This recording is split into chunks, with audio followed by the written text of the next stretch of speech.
Assalamualaikum warahmatullahi wabarakatuh. Bismillahirrahmanirrahim. Alhamdulillahi rabbil alamin. Wabihi nasta'inu ala umuri dunya waddin. Wassalatu wassalamu ala ashrafil anbiya'i wal mursalin. Sayyidina wa maulana Muhammadin wa ala alihi wa sahbihi ajma'in. Amma ba'd.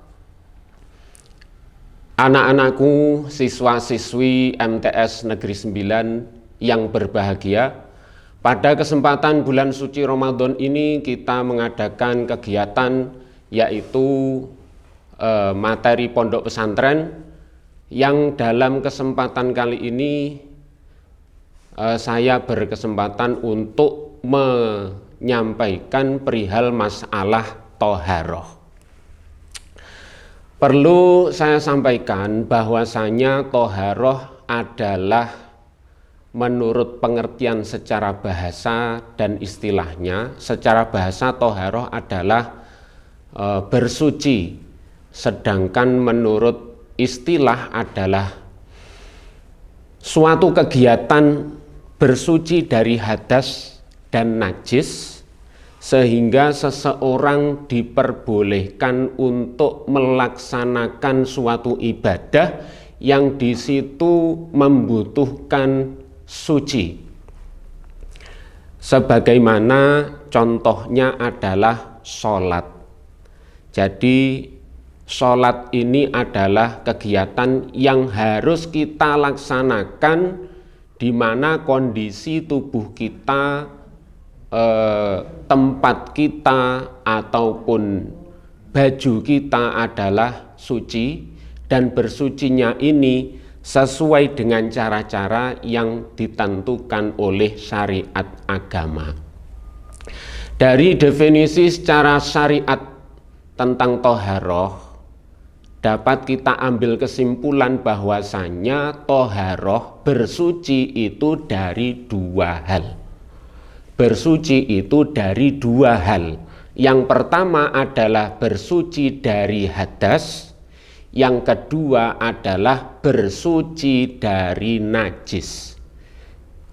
Saya akan menyampaikan uraiannya singkat saja, bahwasanya hal-hal yang perlu diperhatikan ketika kita toharoh adalah yang pertama,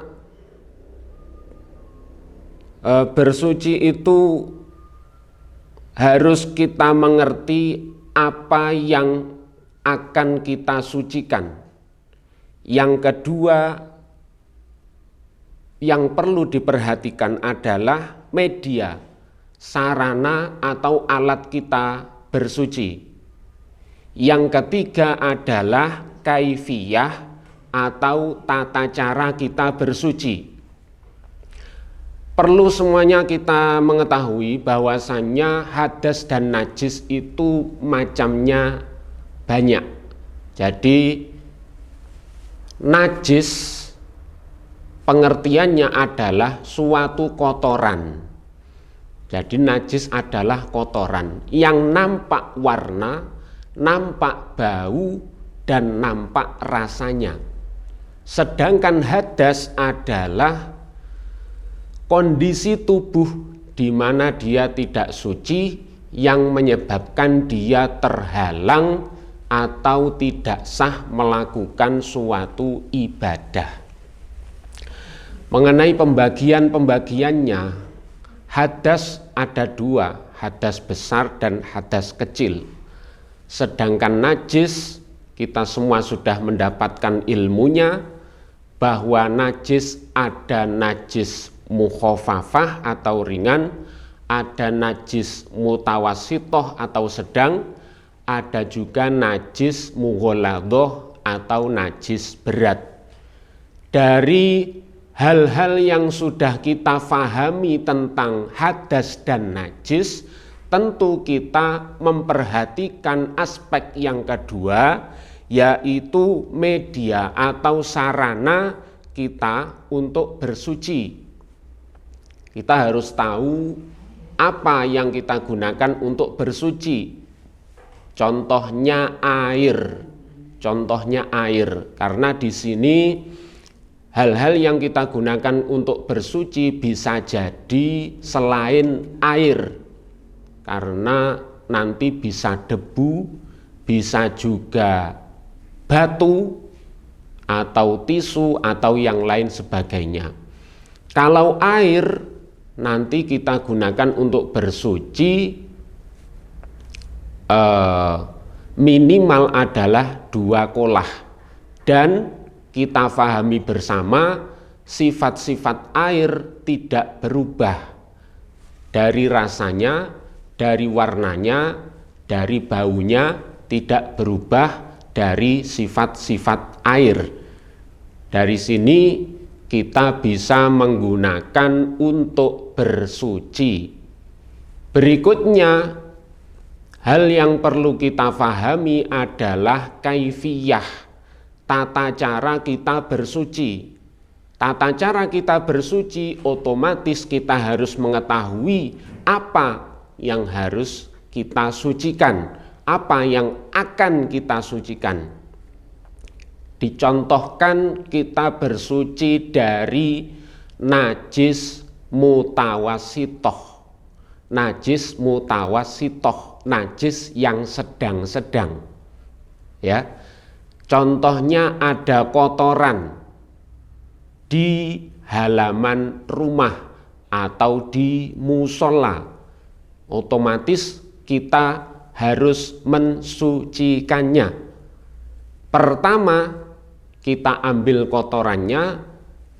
Yang kedua, kita kosok tempatnya, kita sapu, dan yang terakhir adalah kita siram dengan air yang suci dan mensucikan. Itu tema tentang najis. Dan perlu kalian pahami mengenai pendalaman materi tentang toharoh. Semoga kita bisa segera tatap muka dan bisa lebih paham mengenai materi tentang toharoh. Yang kedua tentang hadas. Hadas itu keadaan tubuh manusia di mana dia tidak suci, yang menyebabkan dia terhalang atau tidak sah dalam melakukan suatu ibadah. Hadas ada 2, hadas besar dan hadas kecil. Hadas besar dan hadas kecil. Contoh hadas kecil, ya, hadas kecil itu adalah ketika kita habis buang air kecil atau ketika kita habis buang air besar, BAB, itu kondisi tubuh kita mengalami hadas kecil. Cara mensucikan hadas kecil yaitu dengan cara berwudu. Sekali lagi, dengan cara berwudu. Nanti lebih mendalam lagi materi tentang wudu kalau dikupas secara mendetail, waktunya sangat-sangat membutuhkan waktu yang lama. Di sini saya menyampaikan poin-poinnya saja, bahwasanya hadas kecil dihilangkan dengan berwudu. Mengenai tata caranya kita bahas di lain waktu. Yang berikutnya hadas besar. Hadas besar terjadi ketika kita dari malam terus mimpi basah, ya, itu kita mengalami hadas besar. Nah, hadas besar di sini otomatis kita tidak bisa melaksanakan ibadah sebelum kita menghilanginya atau bersuci dari hadas besar, yaitu dengan cara mandi besar.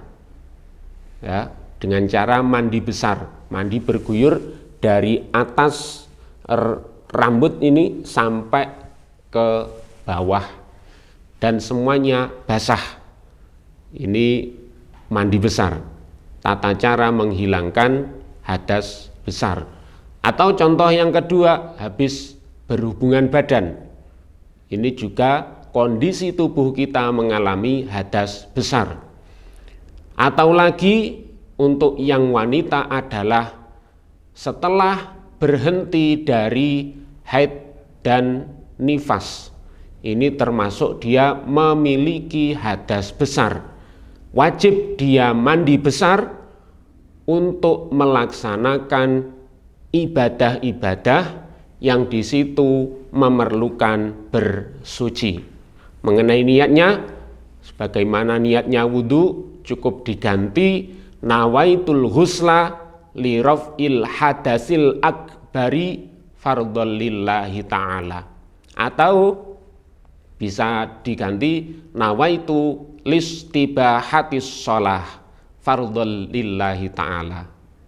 Mungkin ini yang dapat kami sampaikan singkat, semoga bisa bermanfaat. Apabila ada kurang lebihnya, saya mohon maaf. Wabillahi taufik wal hidayah warridho wal inayah. Assalamualaikum warahmatullahi wabarakatuh.